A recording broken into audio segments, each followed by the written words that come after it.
Apa bayangan kamu kalau dengar kata korupsi? Kasus miliaran atau triliunan rupiah? Gak cuma kasus besar, korupsi justru mulai dari yang kecil. Dari ngasih uang suap sampai nerima titipan di tempat kerja. Udah kayak benalu, korupsi mengakar dan nyerap di sisi pohon. Jadi, pohonnya susah tumbuh deh. Gak mau kan ini kejadian terus di Indonesia? Benalu harus cepet dibasmi. Celah korupsi harus ditutup, supaya gak makin subur.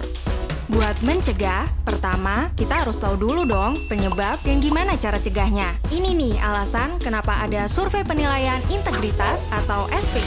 Lewat survei ini, kita bisa metain celah korupsi di berbagai instansi pemerintah. Ini dia, rumus buat hitung hasil survei. Tenang aja, kita nggak bakal bahas rumus ini kok. Kita pakai perumpamaan aja biar simple ya. Coba bayangin, untuk tahu cara nanganin benalu, kita nanya nih ke 3 tipe orang. Yang ngurusin kebun, yang nikmatin hasilnya, sama ahli benalu.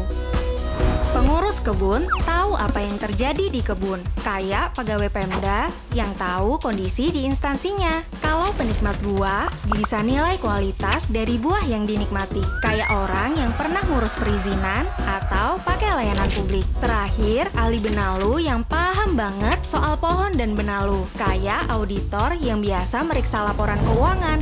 Kira-kira gini proses surveinya. KPK kerja bareng unit pengawas di instansi pemerintah untuk ngumpulin data responden.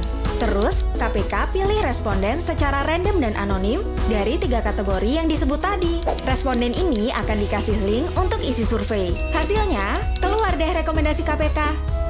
Contoh rekomendasi itu kayak pengawasan pada saat promosi jabatan atau ngeluarin izin, biar nggak ada yang masukin kepentingan pribadi. Terus nih, ada 7 aspek yang dinilai di survei, dari transparansi sampai sosialisasi anti korupsi. Tenang aja, semua data SPI yang diisi oleh responden itu dilindungi undang-undang, jadi rahasia dan aman. Hasil survei ini nantinya buat tahu celah korupsi di tiap instansi pemerintah. Dengan nutupin celahnya, percaya deh, perlahan kita bisa kurangin korupsi sampai nggak bersisa. Dengan begini, kita bisa merawat Indonesia untuk tumbuh dengan baik. Ingat, semua orang bisa jadi korban korupsi tanpa disadari. Tapi, semua juga bisa berperan untuk nutup peluang korupsi. Yuk, berani mengisi, habisi korupsi.